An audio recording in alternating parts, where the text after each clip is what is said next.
Llamaron miserable al niño huérfano por vivir en un refugio en ruinas, sin saber que encontraría un tesoro que cambiaría su destino para siempre. Cuéntanos aquí abajo en los comentarios desde qué ciudad nos escuchas. Dale clic al botón de like y vamos con la historia. En las afueras de Guadalajara, México, donde las calles empedradas se vuelven senderos de tierra y las casas de ladrillo dan paso a estructuras improvisadas de lámina y madera, se alzaba como una sombra gris el hogar San José. No era el tipo de lugar que uno imaginaría al escuchar la palabra hogar. Era más bien un depósito de sueños rotos, un lugar donde la sociedad guardaba a quienes consideraba desechables, los niños sin familia, sin apellido importante, sin futuro prometedor. Javier Méndez García tenía 11 años cuando esta historia comenzó, aunque su rostro demacrado y su mirada prematuramente adulta lo hacían parecer mucho mayor. Sus ojos cafés, que una vez brillaron con la inocencia típica de la infancia, ahora reflejaban el cansancio de quien ha visto demasiado dolor en muy poco tiempo. Era delgado hasta los huesos, no por genética, sino por las raciones escasas y la comida de pésima calidad que caracterizaba la alimentación en el orfanato. El edificio que llamaba casa era una estructura de 2 pisos construida en los años 60, diseñada originalmente para albergar a 30 niños. Ahora más de 80 pequeños se apiñaban en dormitorios donde las literas de metal oxidado se apilaban hasta tocar el techo agrietado.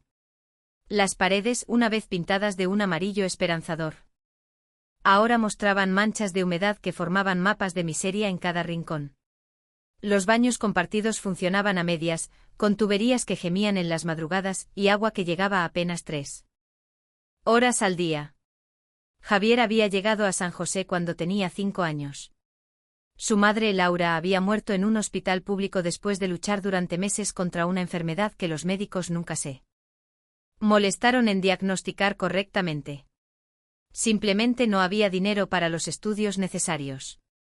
Su padre había desaparecido mucho antes de que él naciera, dejando solo el recuerdo de un nombre en un acta de nacimiento que nadie se preocupó por verificar. Los vecinos del pequeño departamento donde vivían no pudieron hacerse cargo de un niño más en sus propias luchas por sobrevivir. Así que Javier fue entregado al sistema de protección infantil del Estado. Al principio, como todos los niños que llegan al orfanato, Javier conservaba la esperanza de que alguien vendría por él. Tal vez un familiar lejano aparecería o una familia bondadosa lo vería y se enamoraría de su sonrisa tímida. Esperaba cada visita de las familias adoptivas como si fuera Navidad. Se peinaba cuidadosamente y practicaba frases que creía lo harían más atractivo. Soy muy bueno en matemáticas. Puedo ayudar en la cocina. No como mucho. Pero los años pasaron y Javier aprendió una lección cruel. Los visitantes siempre preferían a los bebés o a los niños pequeños de piel clara y ojos verdes. Un niño de 11 años moreno con cicatrices en las rodillas por las peleas y una mirada que ya había visto demasiado, no despertaba los instintos maternales que los adoptantes buscaban.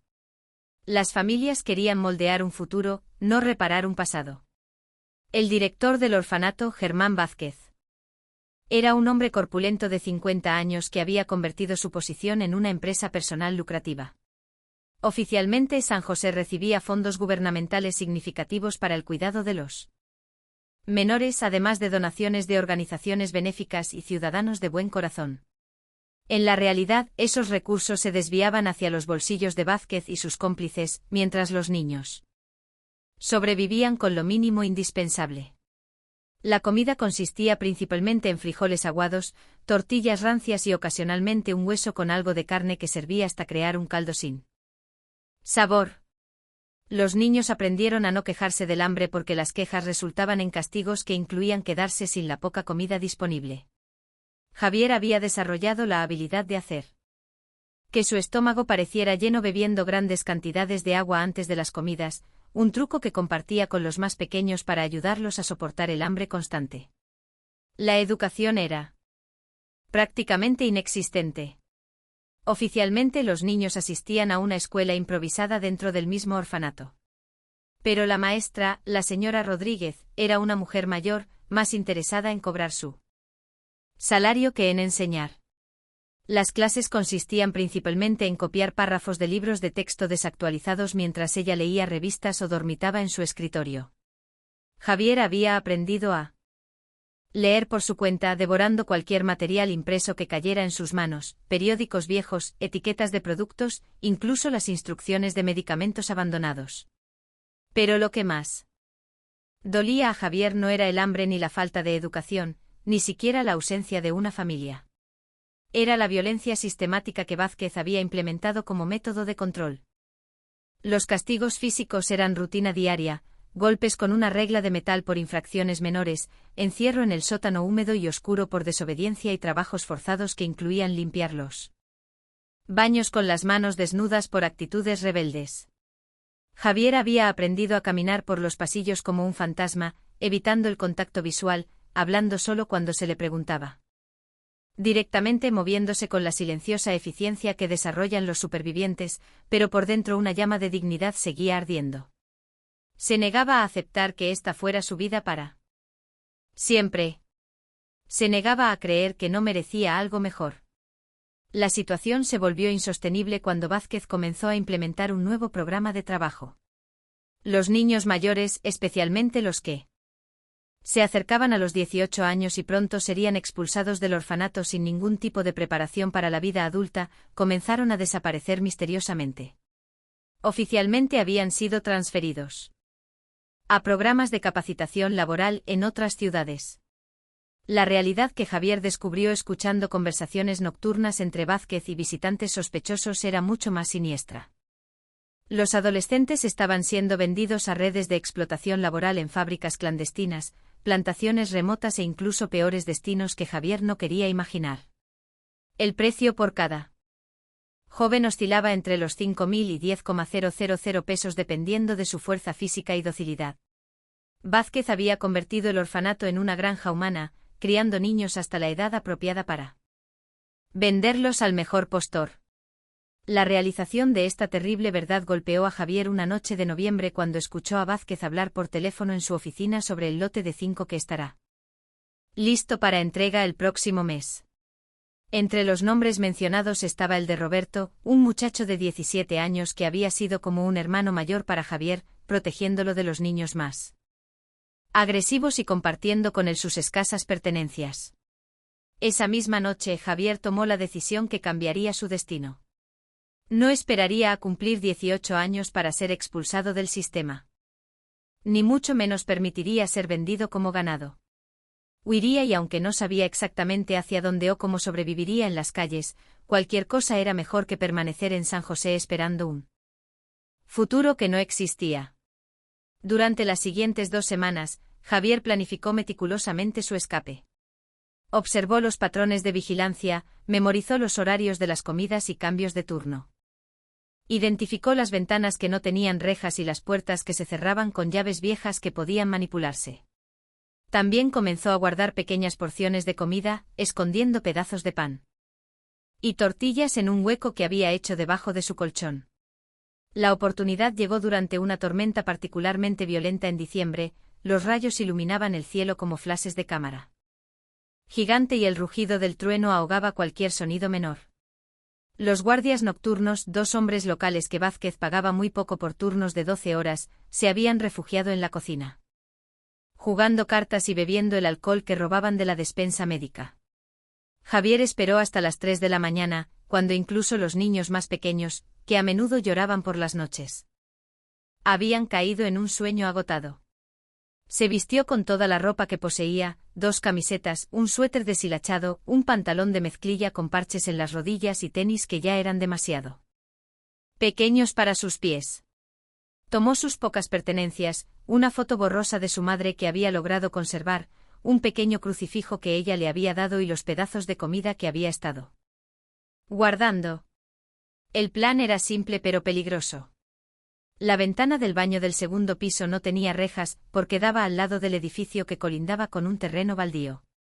Desde allí podría bajar por un tubo de drenaje que había probado varias veces durante sus reconocimientos nocturnos.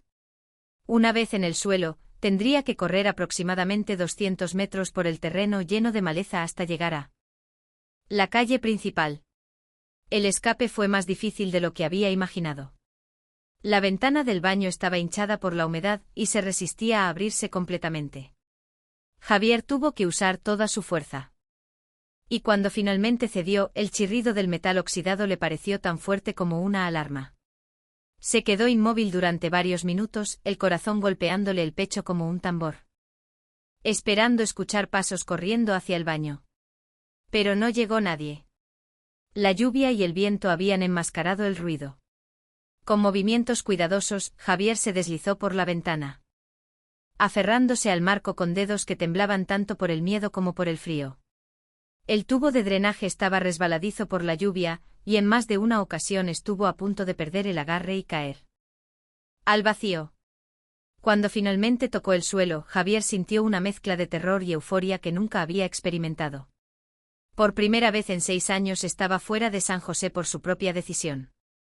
Era libre aunque no tuviera idea de lo que eso significaba realmente. Corrió por el terreno baldío como si el mismo demonio lo persiguiera, saltando charcos y esquivando los pedazos de metal oxidado y basura que se habían acumulado durante años. Al llegar a la calle principal, Javier se dio cuenta de que su plan había sido solo hasta ese punto. No había pensado realmente en qué haría después de escapar. Era medianoche en una ciudad que no conocía bien, sin dinero, sin contactos, sin un lugar a donde ir. La lluvia había empapado toda su ropa y el viento helado lo hacía temblar violentamente. Pero no había vuelta atrás. Detrás de él estaba Vázquez y su destino como mercancía humana. Adelante estaba lo desconocido, pero también la posibilidad de algo mejor. Javier comenzó a caminar por la acera mojada sin dirección específica, solo alejándose del hogar San José con cada paso que daba. No sabía que esta noche esta decisión desesperada de un niño que se negaba a aceptar la derrota sería el primer paso hacia un destino que cambiaría no solo su vida, sino la vida de decenas de niños que vendrían después. No sabía que en unas pocas horas encontraría un refugio que ocultaba secretos capaces de darle el poder para derrotar a quienes lo habían considerado desechable. Lo único que sabía mientras caminaba bajo la lluvia con los pies empapados y el futuro incierto, era que prefería morir libre en las calles que vivir como esclavo en el orfanato. Y esa determinación, esa llama de dignidad que se negaba a extinguirse sería exactamente lo que necesitaría para lo que vendría después. La lluvia había disminuido a una llovizna constante cuando Javier llevaba 2 horas caminando por las calles desiertas de Guadalajara. Sus tenis hacían un sonido húmedo contra el pavimento mojado y cada paso le recordaba que no tenía destino. Las farolas creaban charcos de luz amarilla en la oscuridad y Javier se movía de sombra en sombra, instintivamente evitando ser visto por los pocos automóviles que pasaban ocasionalmente. El hambre que había sido su compañera constante en el orfanato, ahora se intensificaba con el ejercicio y la ansiedad. Su estómago gruñía audiblemente. Un sonido que parecía amplificarse en el silencio nocturno. Los pedazos de pan que había guardado se habían convertido en una masa empapada dentro de su bolsillo, pero los comió de todas formas. Tratando de no pensar en el sabor salado que podría ser lluvia o lágrimas. Cuando comenzó a amanecer, Javier se dio cuenta de que había caminado mucho más de lo que pensaba. Ya no reconocía las calles y los edificios habían cambiado de estructuras residenciales modestas a bodegas industriales y lotes baldíos. El área parecía abandonada, el tipo de lugar donde las empresas mueren lentamente. Y dejan tras de sí esqueletos de metal y concreto. Fue entonces cuando escuchó las voces, por aquí vi algo moverse cerca de ese edificio. El corazón de Javier se detuvo. Reconoció inmediatamente la voz áspera de Ramiro, uno de los guardias de San José. Vázquez había descubierto su escape y había enviado gente a buscarlo. Javier se presionó contra la pared de una bodega abandonada tratando de hacerse invisible, pero sabía que era cuestión de tiempo antes de que lo encontraran. El mocoso no puede haber llegado muy lejos, gruñó otra voz que Javier reconoció como la de Esteban. El segundo guardia. Está lloviendo, no conoce la ciudad y no tiene dinero, probablemente esté escondido en algún callejón como una rata mojada. Javier sintió una mezcla de pánico e indignación. ¿Cómo se atrevían a llamarlo rata cuando ellos eran los que trabajaban para un monstruo que vendía niños? Pero la indignación no lo protegería de ser capturado y llevado de vuelta a un destino peor que la muerte. Necesitaba encontrar un escondite y rápido. Corrió agachado a lo largo de la pared de la bodega, buscando desesperadamente una entrada, una grieta, cualquier cosa que pudiera ofrecerle refugio. Las voces se acercaban y podía escuchar el chapoteo de botas corriendo por los charcos. En su desesperación, Javier dobló una esquina y se encontró frente a algo completamente inesperado. Era un tren, no un tren completo, sino 3 vagones de carga antiguos que parecían haber sido abandonados en una vía férrea que terminaba abruptamente, como si alguien hubiera cortado la línea de manera arbitraria. Los vagones estaban pintados en un rojo descolorido que en algunos lugares se había oxidado hasta convertirse en un café herrumbroso. La maleza había crecido alrededor de las ruedas y enredaderas trepadoras cubrían parcialmente los costados, como si la naturaleza estuviera lentamente reclamando estos restos de civilización. Javier no tenía tiempo para preguntarse cómo o por qué estos vagones habían terminado abandonados en este lugar. Las voces de sus perseguidores resonaban cada vez más cerca. Corrió hacia el primer vagón y descubrió que la puerta lateral estaba entreabierta, lo suficiente para que un niño delgado pudiera deslizarse a través del espacio. Se metió en el vagón justo cuando las luces de las linternas comenzaron a barrer la zona donde había estado parado momentos antes. El interior estaba completamente oscuro y Javier tuvo que confiar en sus manos para orientarse. El vagón olía a madera vieja, metal oxidado y algo más. Algo que no podía identificar, pero que no era desagradable.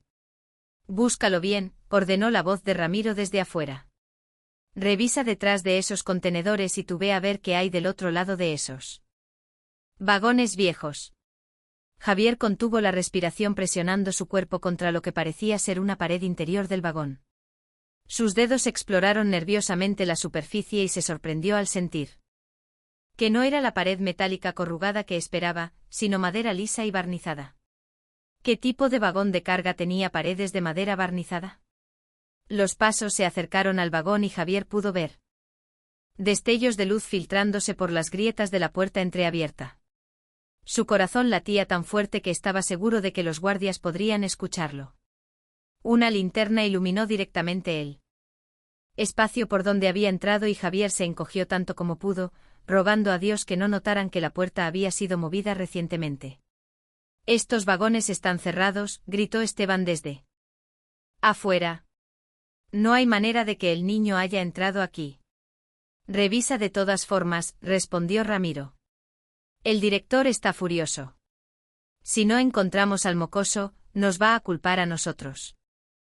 Javier escuchó a uno de los hombres intentar abrir completamente la puerta del vagón. El metal gemía y protestaba, pero aparentemente estaba demasiado oxidado para moverse fácilmente. Después de varios intentos e insultos murmurados, el guardia se rindió. «Esta cosa no se mueve», declaró. «Lleva años cerrada. El chico no está aquí». Las voces se alejaron gradualmente. Pero Javier no se atrevió a moverse durante lo que le pareció una eternidad.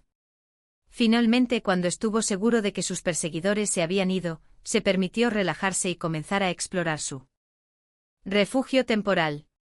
Con mucho cuidado sacó del bolsillo una pequeña vela que había tomado de la capilla del orfanato junto con los fósforos que había robado de la cocina. La llama temblorosa reveló un interior que lo dejó completamente asombrado. No estaba en un vagón de carga ordinario, era más bien como un pequeño apartamento sobre ruedas, elegantemente equipado con muebles que, aunque cubiertos de polvo, obviamente habían sido caros y de excelente calidad. Había un sofá tapizado en terciopelo verde, una mesa de madera tallada, estanterías empotradas llenas de libros e incluso un pequeño escritorio con una lámpara de latón. En una de las paredes había fotografías enmarcadas que mostraban a un hombre distinguido de bigote blanco junto a una mujer elegante vestida con la moda de décadas pasadas. En otras fotos aparecían celebraciones, reuniones formales y lo que parecían ser ceremonias de inauguración de trenes. Javier se dio cuenta de que este no era simplemente un vagón abandonado, había sido el hogar móvil de alguien importante. El agotamiento de la noche comenzó a apoderarse de él. El sofá, a pesar del polvo, se veía increíblemente cómodo. Comparado con el colchón delgado y los resortes rotos de su litera en el orfanato. Javier se acurrucó en un extremo del sofá, usando su suéter húmedo como manta, y por primera vez en años se sintió seguro. Cuando despertó varias horas después, la luz del sol se filtraba por las ventanillas del vagón, creando patrones dorados en las partículas de polvo que flotaban en el aire. Javier se estiró, sintiéndose más descansado de lo que había estado en meses. El sofá había resultado ser tan cómodo como parecía y por un momento se permitió imaginar que este lugar podría ser realmente suyo. Pero primero necesitaba comer y necesitaba entender exactamente dónde se encontraba. Con más luz disponible, Javier pudo explorar más sistemáticamente su refugio. Los libros en las estanterías estaban en español y francés y trataban temas que iban desde ingeniería ferroviaria hasta literatura clásica. En el escritorio encontró papeles antiguos, algunos con fechas de mediados de los años 40 y 50. Un documento en particular captó su atención. Era una carta dirigida a don Alejandro Méndez, gerente general de Ferrocarriles del Pacífico. Javier casi dejó caer el papel cuando leyó el apellido. Méndez era su apellido también, aunque sabía que en México era tan común como García o López. Aún así, la coincidencia le pareció extraña. Siguió leyendo y descubrió que don Alejandro había sido aparentemente una figura muy importante en el desarrollo de las líneas ferroviarias de la región durante las décadas centrales del siglo XX. Las cartas hacían referencia a la residencia móvil de la familia y Javier se dio cuenta de que estaba sentado en lo que una vez había sido el hogar de una familia adinerada que viajaba por el país supervisando la construcción y operación de ferrocarriles. Un ruido desde afuera interrumpió su lectura. Voces nuevas diferentes a las de los guardias de esa mañana. Javier se acercó cautelosamente a una de las ventanillas y espió hacia afuera. Vio a dos hombres vestidos con trajes baratos examinando la zona, tomando fotografías con una cámara digital y señalando hacia los vagones. Este terreno será perfecto para el desarrollo, decía uno de ellos a otro. Una vez que limpiemos toda esta chatarra vieja, tendremos espacio suficiente para el centro comercial. ¿Y qué hacemos con estos vagones?, preguntó el segundo hombre, señalando directamente hacia donde se escondía Javier. Los vendemos como hierro viejo o simplemente los empujamos a un basurero. Son solo basura ocupando espacio valioso. Javier sintió un nudo en el estómago. No solo había encontrado un refugio, sino que ese refugio también estaba amenazado. Pero algo en los documentos que había estado leyendo le decía que estos vagones podrían ser más valiosos de lo que esos hombres imaginaban. Cuando los visitantes se marcharon, Javier decidió explorar los otros dos vagones. Descubrió que podía moverse entre ellos a través de conexiones internas. El segundo vagón resultó ser una cocina y comedor completamente equipados, con vajilla fina, todavía guardada en armarios con cerraduras de cristal. El tercer vagón contenía dos dormitorios, pequeños pero elegantemente amueblados, y un baño con una tina de porcelana que había visto mejores días. Era como descubrir un mundo secreto, un fragmento de una época más elegante preservado por accidente en medio del abandono industrial. Y por primera vez desde que podía recordar, Javier sintió que había encontrado algo que podría ser realmente suyo, un lugar donde podría no solo sobrevivir, sino vivir. Pero también sabía que tenía que ser inteligente, necesitaba comida, necesitaba entender legalmente a quién pertenecían estos vagones y necesitaba asegurarse de que Vázquez y sus hombres no regresaran. Más importante aún, necesitaba descubrir la verdadera historia de don Alejandro Méndez y por qué su hogar móvil había sido abandonado aquí. Mientras el sol se ponía en su primer día de libertad, Javier tomó una decisión que definiría el resto de su vida. No solo se escondería en estos vagones hasta que fuera seguro salir. Los convertiría en su base de operaciones para descubrir quién había sido don Alejandro, qué había pasado con su familia, y si existía alguna posibilidad de que estos vagones pudieran darle no solo refugio, sino un futuro. La aventura apenas había comenzado y Javier Méndez García estaba listo para todo lo que vendría después. Los primeros días de Javier en los vagones establecieron una rutina que él nunca había experimentado antes. La rutina de tomar sus propias decisiones. Se despertaba cuando su cuerpo se lo pedía, no cuando una campana cruel lo arrancaba del sueño. Comía cuando tenía hambre, aunque conseguir comida fuera un desafío constante que requería toda su creatividad e ingenio. Había descubierto que el área industrial donde se encontraban los vagones estaba rodeada por varios mercados pequeños y puestos callejeros. Durante las horas de mayor actividad, cuando los vendedores estaban ocupados con clientes, Javier había aprendido a moverse como una sombra entre los puestos, tomando discretamente frutas que habían caído al suelo, pedazos de pan que los vendedores consideraban demasiado duros para vender y ocasionalmente, recibiendo la compasión de alguna señora mayor que veía sus ropas rasgadas y le ofrecía tortillas o frijoles sin hacer preguntas. Nunca robaba directamente. Su madre le había enseñado que robar era incorrecto. Y incluso en su desesperación, Javier mantenía esa enseñanza como una brújula moral. En lugar de robar, había desarrollado un sistema. Encontraba pequeños trabajos, ayudar a descargar camiones por unas monedas, limpiar charcos después de la lluvia. Juntar latas de aluminio que vendía a un centro de reciclaje cercano. No era mucho dinero, pero le permitía comprar lo esencial y mantener su dignidad intacta. Durante estos días también había comenzado una exploración sistemática de los vagones, tratándolos como un arqueólogo trataría una excavación importante.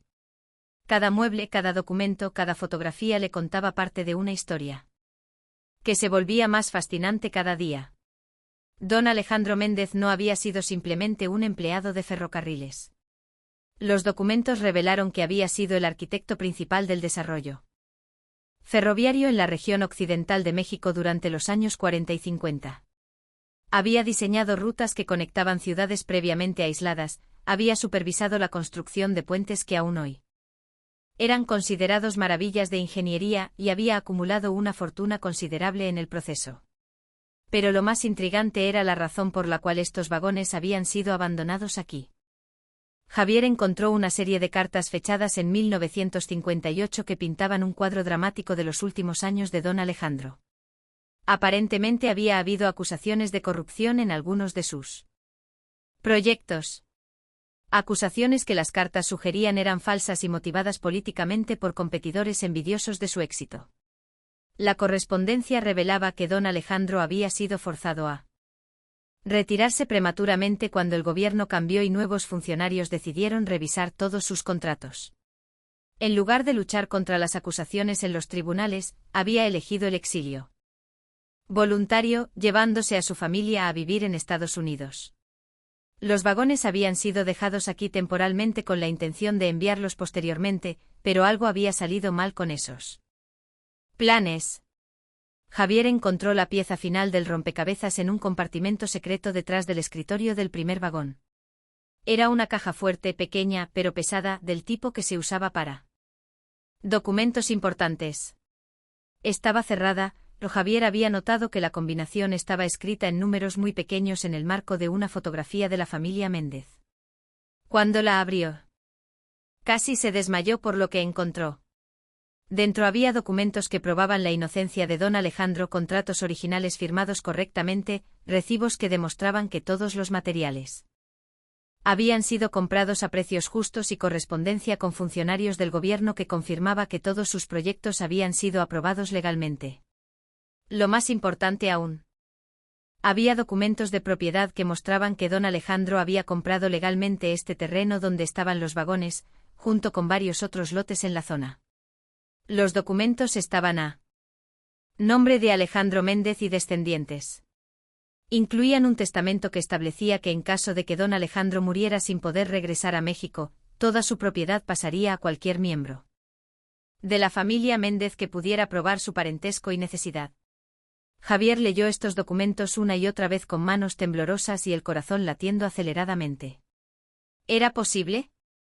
¿Podría él, Javier Méndez García, ser realmente descendiente de don Alejandro? Su madre nunca había hablado de familia adinerada, pero también había muchas cosas sobre su pasado que nunca había compartido. Durante los siguientes días, Javier se obsesionó con la idea de probar una posible conexión familiar. Examinó cada fotografía buscando similitudes físicas. Leyó cada documento buscando pistas sobre otros miembros de la familia y lentamente comenzó a encontrar conexiones que podrían no ser coincidencias.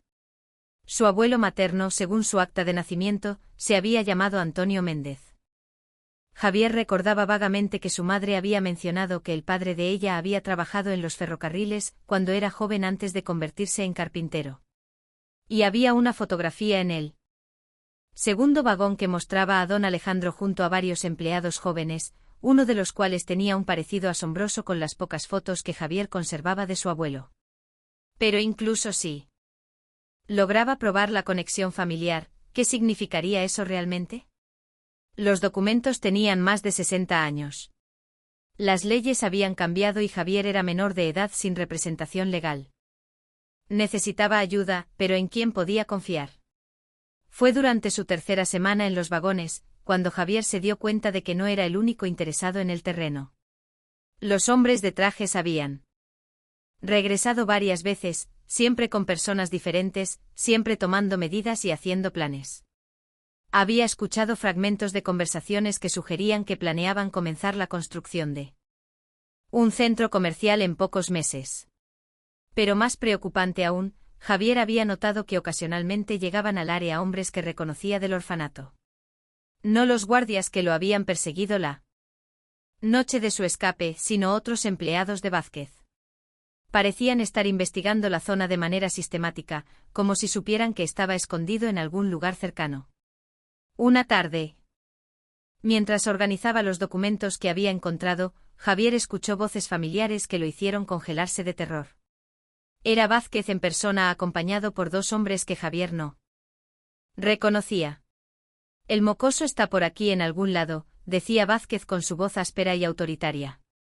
Mis contactos en los mercados locales dicen que han visto a un niño de su descripción pidiendo comida y trabajando por monedas. Es demasiado orgulloso para robar directamente, así que debe estar encontrando maneras de sobrevivir por su cuenta. ¿Por qué es tan importante encontrar a este niño? Específicamente, preguntó uno de los acompañantes. Tienes docenas de otros en el orfanato. La respuesta de Vázquez hizo que la sangre de Javier se helara en sus venas, porque este mocoso es inteligente y ha estado haciendo preguntas sobre algunos de mis negocios especiales. Además, un niño que puede escapar y sobrevivir solo por semanas es exactamente el tipo de mercancía que mis clientes pagan extra por adquirir.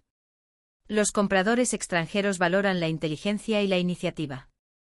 Javier se dio cuenta de que Vázquez no solo quería recuperarlo por principio. Lo veía como un producto premium que podría vender por un precio especialmente alto debido a sus habilidades demostradas de supervivencia. Registren esos vagones viejos otra vez, ordenó Vázquez. Y háganlo bien. Si está escondido ahí, lo quiero encontrado antes del anochecer.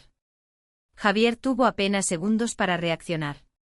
Tomó la caja fuerte con todos los documentos importantes junto con la fotografía de su madre y el crucifijo y corrió hacia el vagón más alejado. Había descubierto que uno de los compartimentos de equipaje en el último vagón tenía un falso fondo, probablemente diseñado para esconder objetos valiosos durante los viajes. Se metió en ese espacio apenas lo suficientemente grande para su cuerpo encogido, cerrando cuidadosamente el panel sobre él.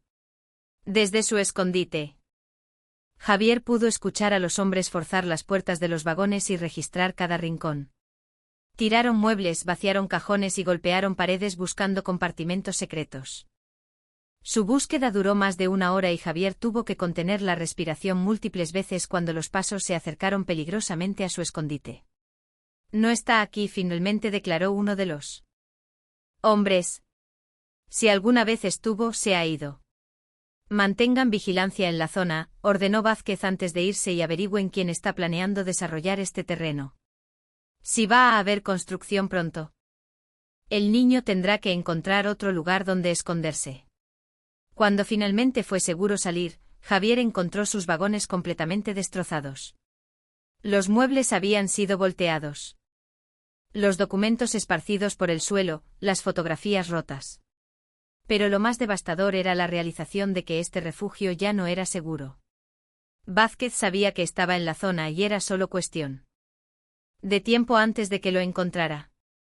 Esa noche, mientras trataba de reorganizar el caos que habían dejado los hombres de Vázquez, Javier tomó una decisión que requería más valor del que había pensado que poseía. No podía seguir simplemente escondiéndose y sobreviviendo día a día. Necesitaba tomar control activo de su situación. Los documentos de don Alejandro no solo representaban una posible herencia, representaban una oportunidad de luchar contra el sistema que lo había abandonado.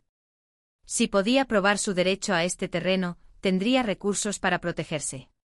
Y si podía exponer la verdadera naturaleza de las operaciones de Vázquez, podría proteger a otros niños del destino que le esperaba a él. Javier comenzó a hacer copias de los documentos más importantes, escondiéndolas en diferentes lugares, tanto dentro como fuera de los vagones. También comenzó a mantener un diario detallado de todo lo que había observado sobre las operaciones de Vázquez, incluyendo nombres, fechas y conversaciones que había escuchado, pero sabía que necesitaría ayuda. Un niño de 11 años no podía enfrentarse solo a adultos corruptos con conexiones y poder. Necesitaba encontrar adultos honestos dispuestos a escucharlo y ayudarlo, y necesitaba hacerlo pronto, antes de que los desarrolladores comenzaran la construcción o Vázquez lo encontrara. La pregunta era, ¿en quién podía confiar en un mundo donde los adultos que se suponía debían protegerlo, habían demostrado ser sus peores enemigos? La respuesta llegó de una fuente completamente inesperada. Javier había estado observando desde la ventana de su vagón cuando vio a una mujer mayor luchando por cargar varias cajas pesadas desde su automóvil hasta uno de los mercados cercanos. Sin pensarlo dos veces, corrió a ayudarla cargando las cajas más pesadas con la determinación de alguien acostumbrado al trabajo físico. Gracias, mi hijito, le dijo la señora secándose el sudor de la frente. ¿Cómo te llamas? Javier respondió simplemente evitando dar su apellido por precaución. Yo soy Esperanza Morales, se presentó la mujer con una sonrisa cálida. Trabajo para la oficina de derechos del niño del DIF. ¿Vives por aquí cerca? El corazón de Javier se aceleró. El DIF era exactamente la organización gubernamental responsable de los orfanatos como San José. Por un momento consideró huir, pero algo en la expresión genuinamente preocupada de la señora Morales lo hizo quedarse. Más o menos, respondió cautelosamente. La señora Morales lo estudió con la mirada entrenada de alguien que había trabajado con niños en situaciones difíciles durante décadas. Notó inmediatamente la ropa demasiado grande, las mejillas hundidas que indicaban malnutrición y la manera en que Javier mantenía siempre una ruta de escape visible. ¿Tienes hambre?, preguntó gentilmente. Estaba a punto de almorzar y siempre preparo demasiada comida.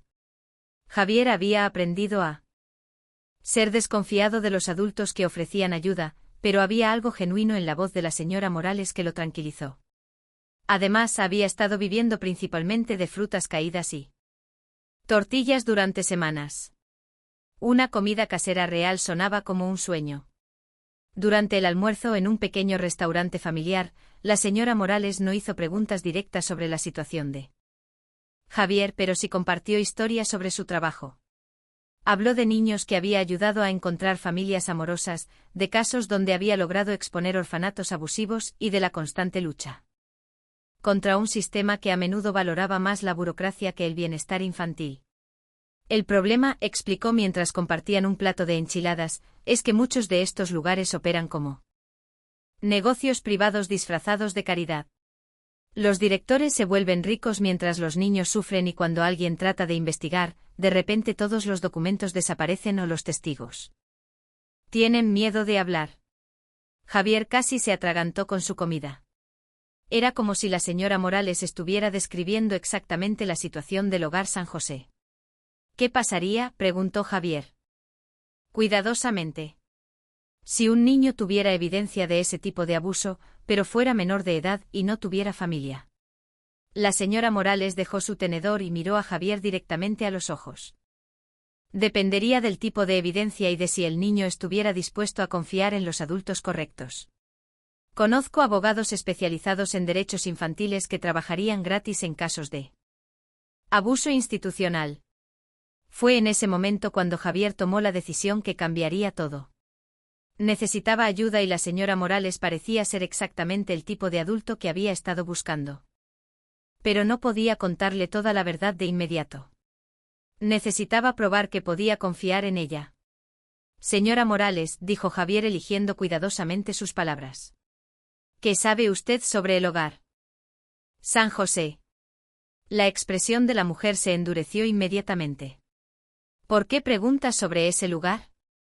He escuchado rumores, respondió Javier, rumores de que los niños allí son tratados mal. La señora Morales se inclinó hacia adelante bajando la voz. Javier, el hogar San José ha estado en mi lista de investigaciones prioritarias durante 2 años. Hemos recibido múltiples denuncias anónimas sobre maltrato, pero cada vez que tratamos de investigar oficialmente, el director Germán Vázquez presenta documentos que muestran que todo está en orden. Además, tiene conexiones políticas que hacen muy difícil proceder sin evidencia sólida e irrefutable. Javier sintió una mezcla de alivio y emoción. La señora Morales ya sabía que algo estaba mal en San José, lo que significaba que sus propias observaciones no serían descartadas como inventos de un niño resentido. ¿Qué tipo de evidencia necesitaría?, preguntó Javier. Testimonios de múltiples niños, documentos que muestren malversación de fondos, evidencia fotográfica de las condiciones, cualquier cosa que pruebe que los niños están siendo dañados sistemáticamente, respondió la señora Morales. Luego la miró intensamente. Javier, ¿por qué estás preguntando esto? ¿Tienes información sobre el hogar San José? Javier respiró profundamente. ¿Puedo confiar en usted? ¿Puedes confiar en que haré todo lo posible para proteger a cualquier niño que esté siendo lastimado? Respondió la señora Morales solemnemente. Durante las siguientes 2 horas, Javier le contó toda su historia. Habló de los años de abuso en San José, de la red de tráfico de adolescentes que había descubierto, de su escape y de cómo había estado viviendo en los vagones abandonados. También le mostró algunos de los documentos menos comprometedores que había encontrado, guardando la revelación sobre los documentos de don Alejandro para cuando estuviera completamente seguro de que podía confiar en ella. La señora Morales escuchó sin interrumpir, tomando notas ocasionales y haciendo preguntas específicas sobre fechas, nombres y procedimientos. Cuando Javier terminó su relato, ella se quedó en silencio durante varios minutos procesando toda la información. Javier, dijo finalmente, lo que me has contado es extremadamente serio. Si es verdad, Vázquez no solo es culpable de maltrato infantil, sino de crímenes federales que podrían llevarlo a prisión durante décadas. Es verdad, insistió Javier. Todo te creo, respondió la señora Morales. Pero necesitamos ser muy cuidadosos sobre cómo procedemos. Vázquez tiene poder e influencia y si descubre que estás trabajando conmigo, intentará silenciarte permanentemente. Fue entonces cuando Javier decidió revelar su descubrimiento más importante. Se contó sobre los documentos de don Alejandro, sobre la posible conexión familiar y sobre la herencia que podría darle no solo recursos financieros, sino la posición legal para luchar contra Vázquez. La señora Morales quedó asombrada. Javier, si esos documentos son auténticos y si puedes probar la conexión familiar, no solo tendrías recursos para protegerte, sino que podrías convertirte en una de las personas más ricas de la región. No me importa ser rico, respondió Javier honestamente. Solo quiero que Vázquez no pueda lastimar a más niños y quiero un lugar seguro donde vivir. La señora Morales sonrió por primera vez desde que había comenzado la conversación. Javier, creo que puedes conseguir ambas cosas, pero necesitamos un plan muy cuidadoso. Durante los siguientes días, desarrollaron una estrategia de 2 frentes. Primero, la señora Morales usaría sus contactos oficiales para comenzar una investigación formal sobre el hogar San José, usando la información que Javier había proporcionado como punto de partida. Segundo, buscarían un abogado especializado en herencias y derechos de propiedad para examinar los documentos de don Alejandro. Pero antes de que pudieran implementar completamente su plan, la situación se complicó dramáticamente. Javier había regresado a los vagones después de su reunión con la señora Morales cuando descubrió que alguien había estado allí durante su ausencia. No había sido un registro caótico como la vez anterior. Esta vez había sido una búsqueda meticulosa y profesional. Quienquiera que hubiera entrado sabía exactamente qué estaba buscando. Lo más alarmante era que faltaban algunos documentos específicos, exactamente aquellos que probaban la inocencia de don Alejandro y establecían su derecho legal sobre el terreno. Javier había sido lo suficientemente inteligente para hacer copias y esconderlas en diferentes lugares, pero el hecho de que alguien supiera exactamente qué documentos tomar significaba que había estado siendo observado por más tiempo del que había imaginado. Esa noche, mientras reorganizaba nerviosamente sus pertenencias restantes, Javier escuchó voces que se acercaban a los vagones. Pero esta vez no eran Vázquez ni sus guardias. Eran los hombres de los trajes que había visto midiendo el terreno para el desarrollo comercial. Los documentos confirman lo que sospechábamos, decía uno de ellos. El terreno tiene un propietario legal y no es quien pensábamos que era. ¿Eso significa que no podemos proceder con el desarrollo?, preguntó otro. Significa que necesitamos encontrar a quien tiene los documentos originales y convencerlo de que nos los venda o encontrar otra manera de resolver el problema. Javier se dio cuenta de que había más gente interesada en los documentos de don Alejandro de lo que había imaginado y por la manera en que hablaban de resolver el problema, sospechaba que sus métodos podrían no ser completamente legales. Al día siguiente, cuando se encontró con la señora Morales para continuar planificando, ella traía noticias que confirmaron sus peores temores. Javier le dijo con expresión grave: he estado investigando sobre el terreno donde están los vagones. Aparentemente una empresa desarrolladora ha estado tratando de comprarlo durante meses, pero hay disputas legales sobre la propiedad, y hay rumores de que están dispuestos a usar métodos poco éticos para resolver esas disputas. ¿Qué tipo de métodos?, preguntó Javier, aunque temía la respuesta. El tipo que hace que las personas con derechos legales sobre propiedades valiosas desaparezcan misteriosamente, respondió la señora Morales. Javier, creo que estás en mucho más peligro de lo que pensábamos, no solo de Vázquez, sino de gente con mucho más poder y recursos. Fue entonces cuando Javier se dio cuenta de que su pequeña guerra personal contra un director corrupto de orfanato se había convertido en algo mucho más grande y peligroso. Estaba atrapado en el centro de una lucha que involucraba millones de pesos en desarrollo inmobiliario, redes de tráfico humano y corrupción que llegaba hasta los niveles más altos del gobierno local. Pero en lugar de sentir miedo paralizante, Javier sintió una determinación que no sabía que poseía. Había sobrevivido años de abuso, había escapado de sus captores, había descubierto secretos que podrían cambiar su vida y había encontrado un adulto dispuesto a ayudarlo. No iba a rendirse ahora sin importar cuán poderosos fueran sus enemigos. La guerra apenas había comenzado. Pero Javier Méndez García estaba listo para luchar.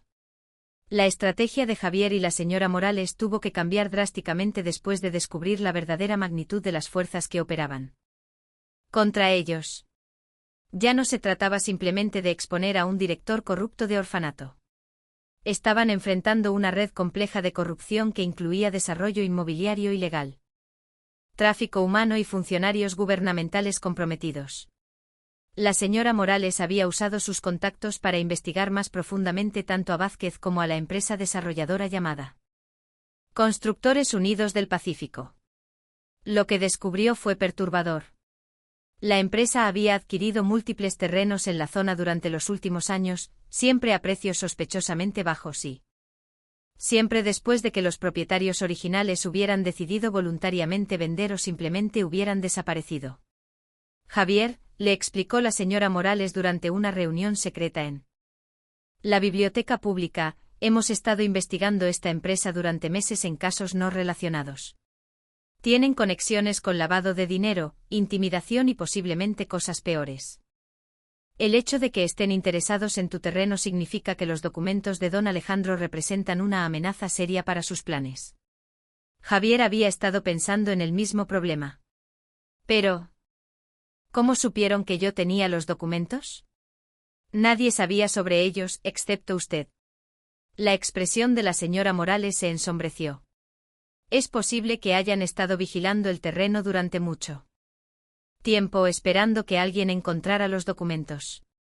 O hizo una pausa claramente preocupada por lo que estaba a punto de decir.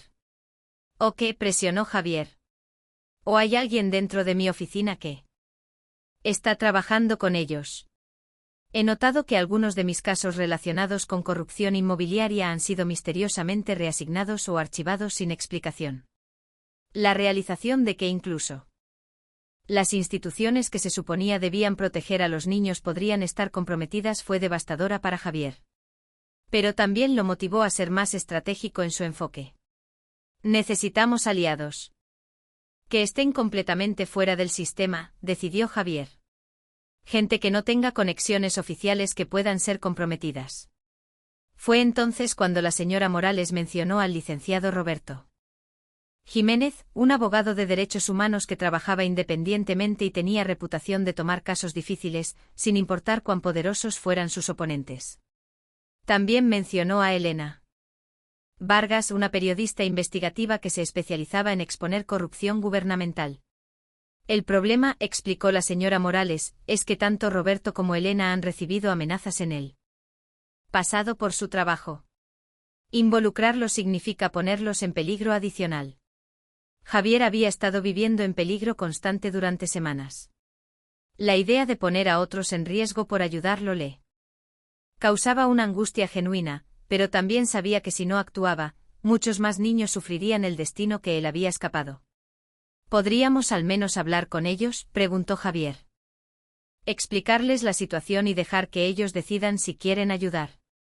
La reunión con Roberto Jiménez se llevó a cabo en su pequeña oficina en el centro de la ciudad, un espacio modesto lleno de libros legales y expedientes de casos que luchaban contra injusticias sociales. Roberto era un hombre de 40 años con cabello prematuramente gris y ojos que habían visto demasiada injusticia, pero que aún brillaban con determinación de luchar contra ella. Cuando Javier le mostró los documentos de don Alejandro, Roberto quedó asombrado no solo por su contenido, sino por su autenticidad. Evidente. Estos documentos son oro puro en términos legales, declaró Roberto después de examinarlos cuidadosamente. Si puedes probar la conexión familiar, no solo tienes derecho a una herencia significativa, sino que tienes la base legal para demandar por todos los años que estuviste en el sistema cuando tenías familia que podría haberte cuidado. Pero, ¿cómo pruebo la conexión familiar?, preguntó Javier. Mi madre murió hace años y no tengo otros parientes conocidos. Roberto sonrió. Los registros están ahí, Javier. Solo necesitamos ser creativos en cómo los encontramos. Registros de nacimiento, registros de empleo de los ferrocarriles, archivos de iglesias donde se realizaron bautismos y matrimonios. Si la conexión existe, podemos probarla. Mientras Roberto trabajaba en el aspecto legal, Elena Vargas comenzó su propia investigación sobre la red de corrupción. Elena era una mujer enérgica de 35 años que había ganado múltiples premios por su periodismo de investigación, pero que también había pagado un precio personal alto por su trabajo. Había recibido amenazas, había sido demandada múltiples veces por difamación y había tenido que cambiar de domicilio más de una vez por su seguridad. Javier, le dijo Elena durante su primera reunión, lo que me has contado sobre Vázquez y el orfanato es solo la punta del iceberg. He estado investigando redes de tráfico infantil durante años y las descripciones que me das coinciden con un patrón que he visto en otras ciudades. Elena explicó que había estado documentando una red que operaba a nivel nacional, vendiendo niños de orfanatos a operaciones de trabajo esclavo, explotación sexual y adoptions ilegales internacionales. El dinero involucrado era enorme y la protección política que compraban con ese dinero hacía casi imposible exponerlos usando métodos tradicionales. Pero tú eres diferente, Javier, continuó Elena. Tú escapaste. Tú tienes evidencia directa y ahora tienes recursos legales potenciales que te dan una plataforma para luchar. Eres exactamente lo que he estado esperando.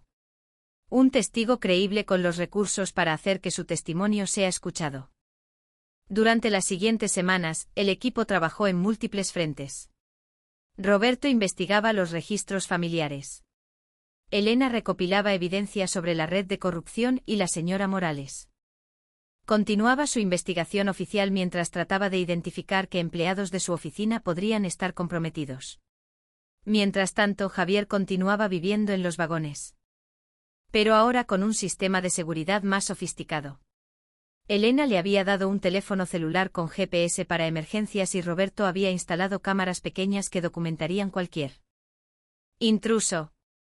También había establecido múltiples escondites para copias de documentos, distribuyéndolos en diferentes ubicaciones por toda la ciudad. Fue durante este periodo cuando Javier comenzó a reunir aliados inesperados. Otros niños de las calles que habían escuchado rumores sobre un chico que había escapado del sistema y estaba luchando contra él comenzaron a buscarlo. Algunos de estos niños tenían sus propias historias de abuso en orfanatos. Otros habían visto amigos desaparecer misteriosamente y todos compartían una desconfianza profunda hacia las autoridades oficiales. Carlos, un muchacho de 15 años que había escapado de San José 2 años antes que Javier, fue el primero en acercarse. He estado viviendo en las alcantarillas, le contó a Javier. Pero escuché que alguien finalmente está tratando de hacer algo contra Vázquez. Quiero ayudar. Pronto se unieron otros. Ana, una niña de 13 años que había escapado de un orfanato similar en una ciudad cercana. David, un muchacho de 14 años cuyos padres adoptivos lo habían maltratado terriblemente antes de que escapara. Y María, una niña de 12 años, cuyo hermano mayor había desaparecido del sistema y nunca había sido encontrado. Cada uno de estos niños tenía información valiosa sobre diferentes aspectos de la red. Carlos había visto los camiones que llevaban a los adolescentes desde San José a destinos desconocidos. Ana había escuchado conversaciones entre empleados sobre precios que se pagaban por diferentes tipos de niños. David había visto documentos falsificados que mostraban que los niños habían sido adoptados cuando en realidad habían sido vendidos. Elena se dio cuenta de que estos testimonios múltiples de niños diferentes, combinados con la evidencia documental que Javier había recopilado, podrían crear un caso lo suficientemente fuerte como para superar las protecciones políticas de las que gozaba la red. Pero su progreso también había llamado la atención de sus enemigos. Javier se dio cuenta de que estaba siendo seguido cuando notó el mismo automóvil gris estacionado cerca de los vagones durante 3 días consecutivos. También había comenzado a ver los mismos hombres en diferentes ubicaciones donde se reunía con su equipo de apoyo. La presión estaba aumentando y sabía que tenían poco tiempo antes de que sus enemigos tomaran acción directa. Fue Elena quien propuso la estrategia que cambiaría todo. Javier le dijo durante una reunión urgente: hemos estado jugando defensivamente, recopilando evidencia y esperando tener suficiente para presentar un caso perfecto, pero nuestros enemigos están planeando moverse contra nosotros antes de que podamos terminar. Necesitamos cambiar a una estrategia ofensiva. ¿Qué significa eso?, preguntó Javier. Significa que vamos a forzar su mano, respondió Elena con una sonrisa que era mitad determinación y mitad locura. Vamos a hacer pública la historia antes de que estén listos para contraatacarla. Una vez que la información esté en el dominio público, será mucho más difícil para ellos silenciarnos. Roberto se mostró preocupado. Elena, si hacemos esto demasiado pronto, antes de que tengamos todas nuestras pruebas organizadas, podrían desacreditar toda la historia. Y si esperamos mucho más, respondió Elena, Javier y todos estos niños podrían desaparecer antes de que tengamos la oportunidad de contar cualquier historia. Javier miró a los rostros de sus nuevos amigos. Carlos, Ana, David, María y vio el mismo miedo que había vivido durante años reflejado en sus ojos. Pero también vio algo más: esperanza. Por primera vez en sus vidas, alguien los estaba tomando en serio. Alguien estaba luchando por ellos. Hagámoslo, decidió Javier. Es hora de que el mundo sepa la verdad. No sabían que esa decisión desataría una guerra que llegaría hasta los niveles más altos del gobierno estatal, que pondría en peligro sus vidas de maneras que no podían imaginar, de que también les daría la oportunidad de crear un cambio real y duradero en el sistema que había fallado a tantos niños. La batalla final estaba a punto de comenzar. La estrategia de Hacer pública la historia antes de que sus enemigos pudieran silenciarlos requería una coordinación precisa y una valentía que Javier nunca había imaginado que poseía. Elena había contactado a sus colegas en medios nacionales.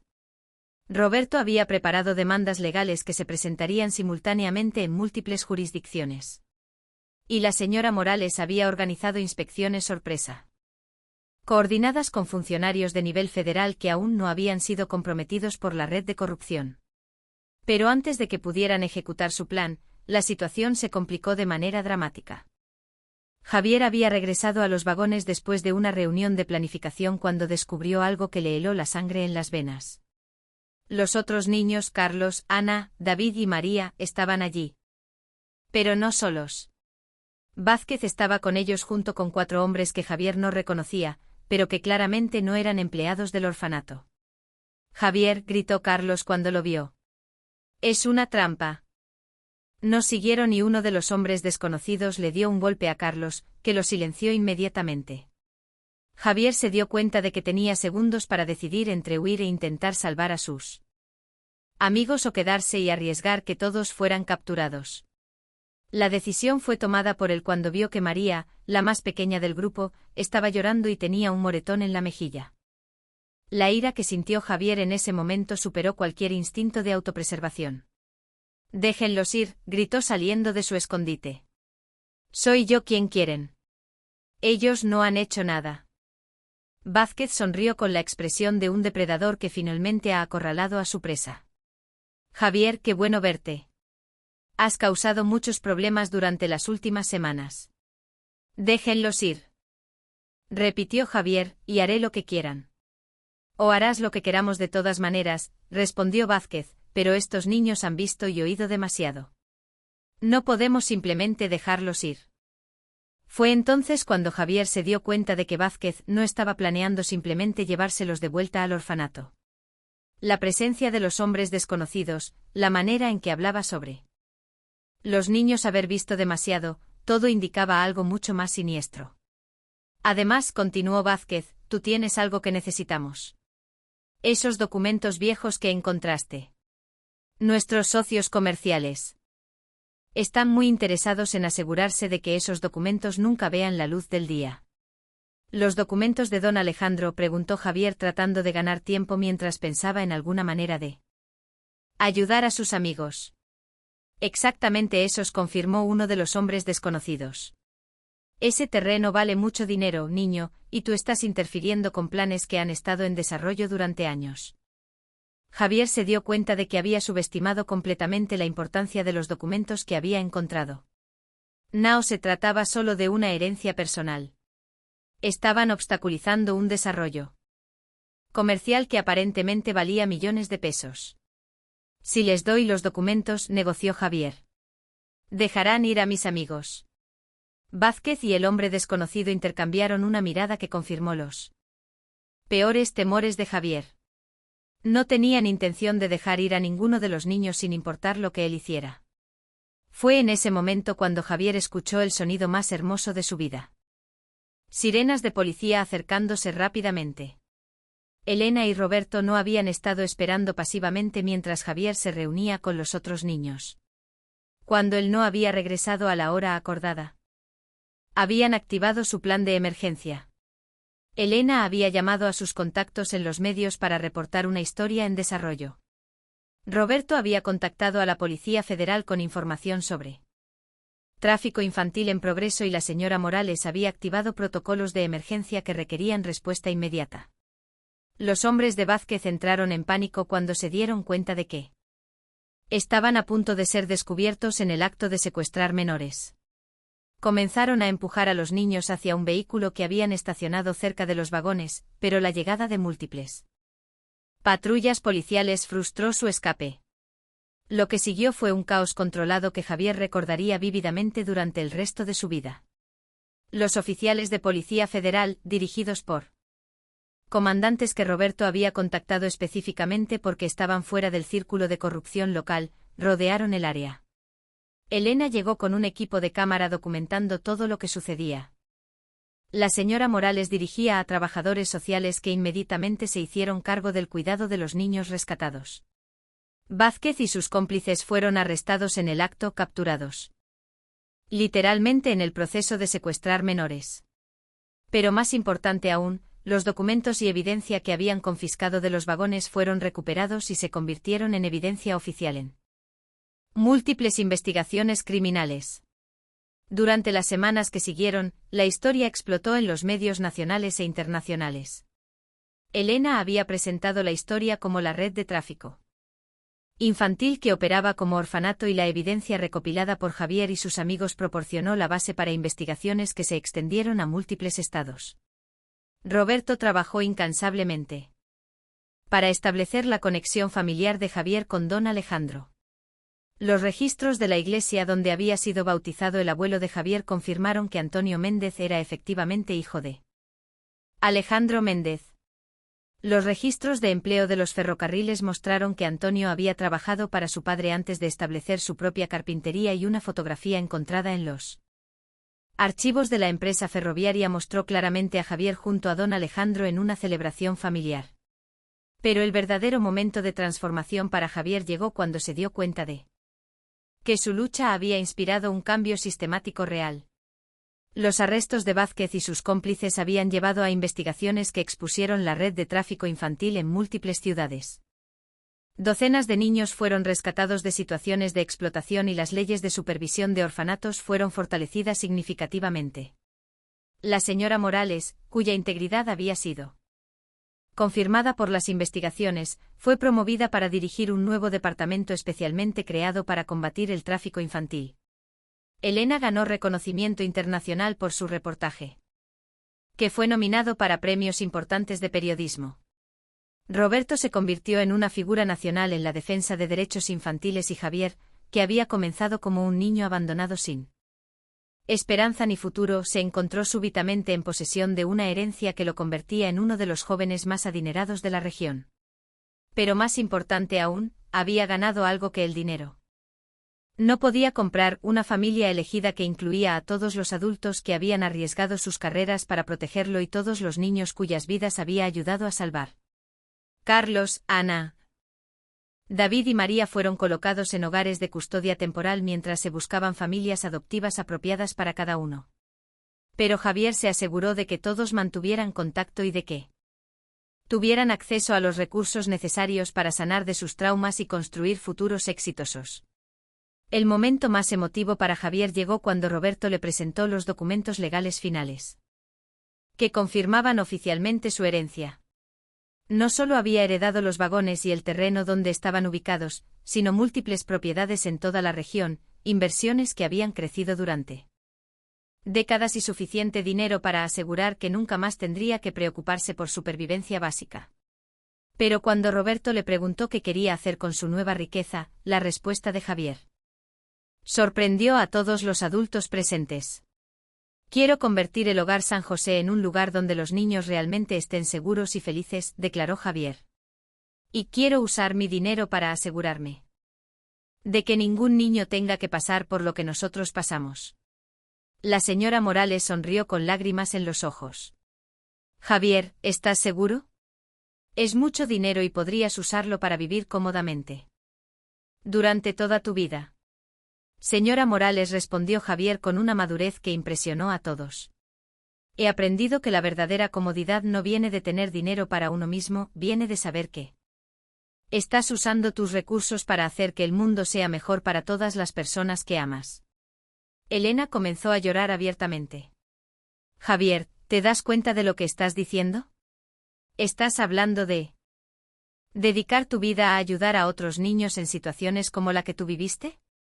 Javier miró por la ventana hacia los vagones, donde había encontrado no solo refugio, sino el poder para cambiar su destino y el destino de muchos otros. Esos vagones me salvaron la vida, dijo suavemente. Ahora quiero usar lo que encontré allí para salvar las vidas de otros niños. Era una decisión que requería una valentía diferente de la que había necesitado para escapar del orfanato o para enfrentar a Vázquez. Era la valentía de comprometerse a una vida de servicio, de usar el poder que había Ganado para empoderar a otros que aún estaban atrapados en la desesperanza que él había conocido también. Y mientras miraba los rostros de las personas que se habían convertido en su familia. Elegida, Elena, Roberto, la señora Morales y sus amigos niños, que ahora tenían esperanza de futuros brillantes, Javier supo que había tomado la decisión correcta. La batalla había sido ganada. Pero la guerra por proteger a los niños vulnerables apenas había comenzado y Javier Méndez García estaba listo para liderar esa guerra durante el resto de su vida. El día del juicio final contra Vázquez y su red de tráfico infantil llegó 6 meses después de los arrestos. Javier, ahora de 12 años y visiblemente más saludable después de meses de nutrición adecuada y cuidado médico, se preparaba para testificar ante un tribunal federal que decidiría el destino de los hombres que habían destruido las vidas de tantos niños. La sala del tribunal estaba llena hasta la capacidad máxima.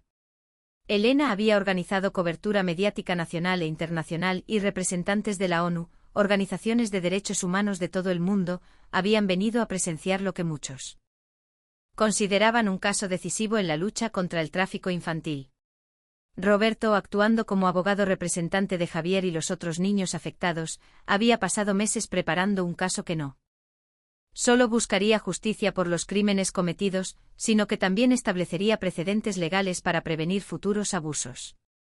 Javier, le dijo Roberto la mañana del juicio, recuerda que tienes derecho a parar tu testimonio en cualquier momento si te sientes abrumado, pero también recuerda que tu valentía al hablar hoy podría salvar las vidas de niños que ni siquiera conoces.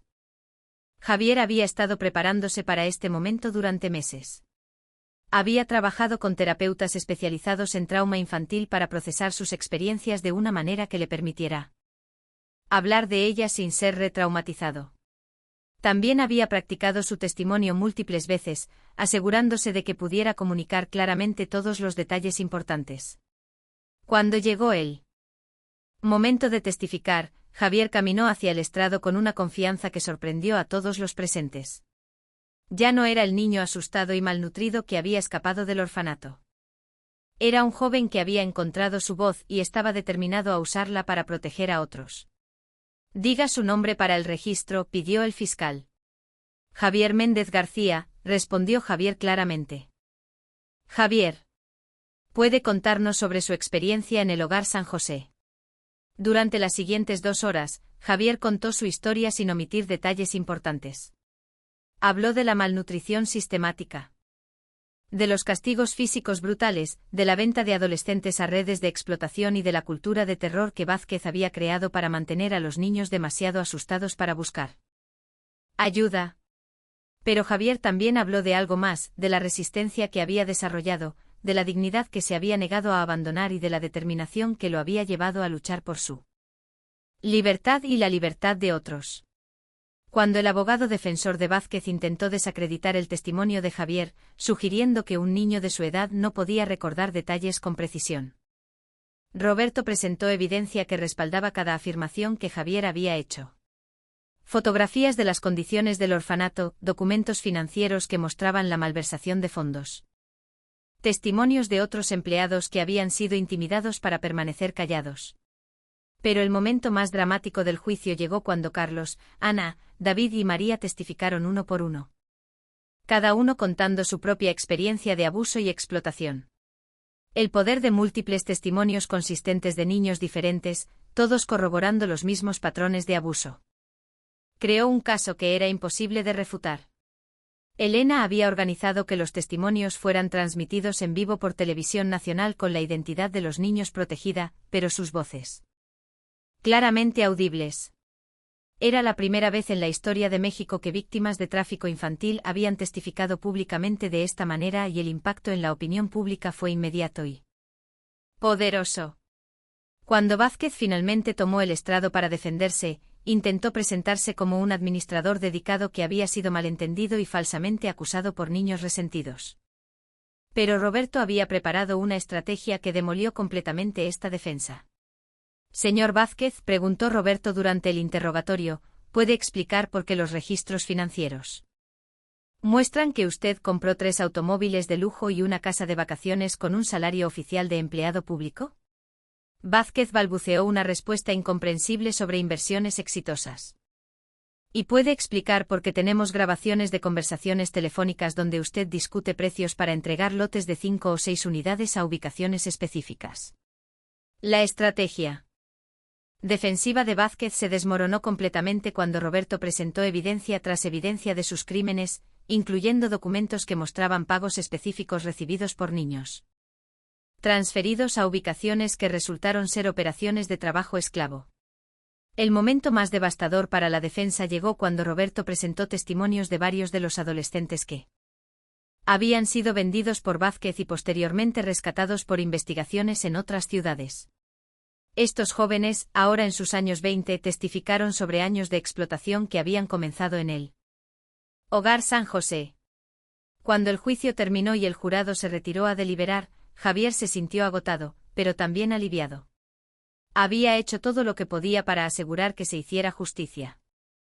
Ahora solo podía esperar que fuera suficiente. Las deliberaciones duraron apenas 3 horas. Cuando el jurado regresó, el veredicto fue unánime, culpable en todos los cargos. Vázquez fue condenado a 30 años de prisión sin posibilidad de libertad condicional. Sus cómplices recibieron sentencias que iban de 15 a 20 años. Pero más importante que las sentencias individuales fue el impacto más amplio del juicio.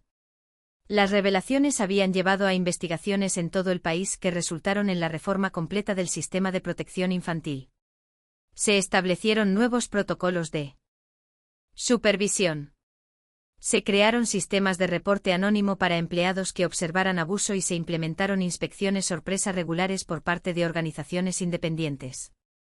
El día después del veredicto, Javier se encontraba en los vagones, ahora completamente restaurados y convertidos en un museo y centro de recursos para sobrevivientes de tráfico infantil. Cuando Elena se acercó con noticias que cambiarían una vez más el curso de su vida. Javier, le dijo con una sonrisa enorme. Tengo algo que mostrarte. Elena le entregó una carta oficial del gobierno federal. Javier la leyó 2 veces antes de poder creer lo que decía. El presidente de México lo estaba invitando a ser el embajador juvenil oficial para la prevención del tráfico infantil. Un cargo creado específicamente para él en reconocimiento a su valentía y al impacto de su historia en la conciencia nacional. ¿Qué significa eso exactamente?, preguntó Javier. Significa, explicó Roberto, que también estaba presente, que tendrás una plataforma oficial para continuar tu trabajo de proteger a niños vulnerables.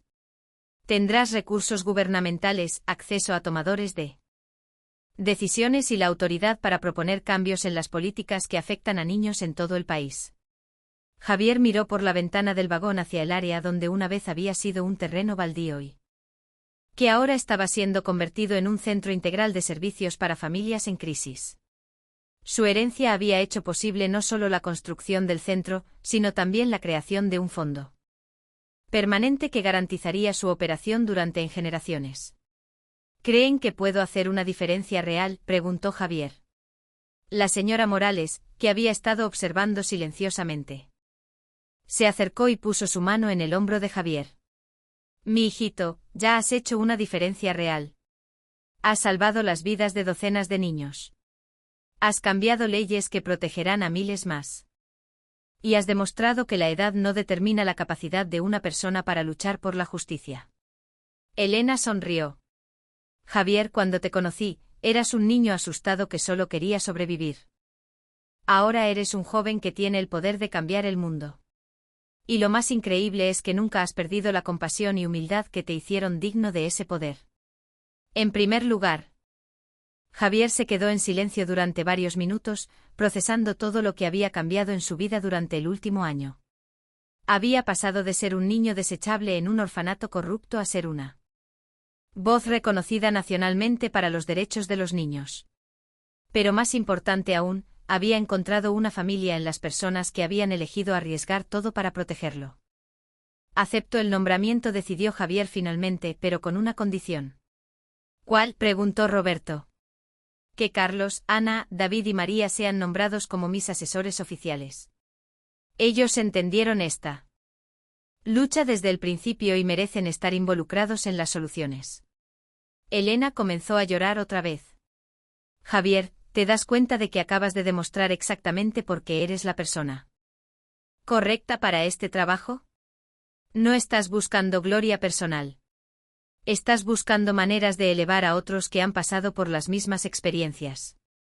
Esa noche Javier se quedó despierto en su nuevo dormitorio, una habitación hermosa en una casa que Roberto había ayudado a comprar para él con una familia de crianza temporal que había sido cuidadosamente seleccionada por la señora Morales.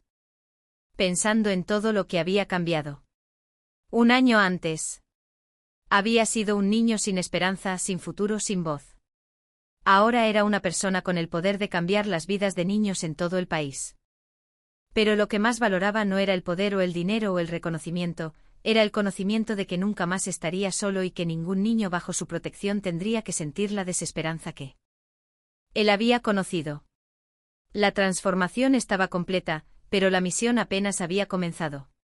Javier Méndez García había encontrado su propósito y estaba listo para dedicar su vida a asegurar que ningún niño fuera abandonado por el sistema que se suponía debía protegerlo. 5 años habían pasado desde el juicio que cambió no solo la vida de Javier, sino el panorama completo de protección infantil en México. Javier, ahora de 17 años, se preparaba para su último año de preparatoria en una de las escuelas privadas más prestigiosas del país, pero su educación formal era solo una pequeña parte de la educación real que había recibido trabajando como embajador juvenil para la prevención del tráfico infantil. Durante estos 5 años, Javier había viajado por todo México y varios países latinoamericanos hablando en conferencias internacionales, trabajando con legisladores para crear nuevas leyes de protección infantil y estableciendo programas de prevención en comunidades vulnerables. Pero más importante para él era el trabajo que hacía cada día en el centro que había creado en el terreno, donde una vez se escondían los vagones de Don Alejandro. Centro Esperanza. Méndez había crecido hasta convertirse en una operación que incluía un refugio de emergencia para niños en crisis, un programa de familias de crianza temporal, una escuela especializada para niños que habían experimentado trauma, un centro de capacitación laboral para adolescentes que estaban envejeciendo fuera del sistema y un programa de terapia familiar que ayudaba a reunir niños con familias biológicas cuando era seguro y apropiado hacerlo. Los vagones originales de Don Alejandro habían sido completamente restaurados y ahora servían como un museo que contaba la historia no solo de Javier, sino de todos los niños que habían sido víctimas del sistema corrupto que él había ayudado a exponer. Visitantes de todo el mundo venían a ver los vagones y a aprender sobre la lucha continua por los derechos de los niños. Carlos, Ana, David y María habían cumplido la promesa que Javier había hecho de mantenerlos involucrados en el trabajo de protección infantil. Carlos, ahora de 20 años, dirigía el programa de alcance comunitario que identificaba niños en riesgo antes de que fueran victimizados. Ana había sido adoptada por una familia amorosa, pero continuaba trabajando como consejera de trauma para niñas que habían experimentado abuso. David administraba el programa de capacitación laboral usando sus propias experiencias para motivar a adolescentes que habían perdido la esperanza en el sistema. María, ahora de 17 años como Javier, estaba terminando la preparatoria mientras trabajaba medio tiempo como asistente de la señora Morales, que había sido promovida para dirigir la nueva Agencia Nacional de Protección Infantil. Elena había ganado múltiples premios internacionales por su reportaje original sobre la red de tráfico y había escrito un libro sobre la historia de Javier, que se había convertido en bestseller internacional. Todos los royalties del libro iban directamente al Centro Esperanza Méndez proporcionando una fuente continua de financiamiento para sus programas.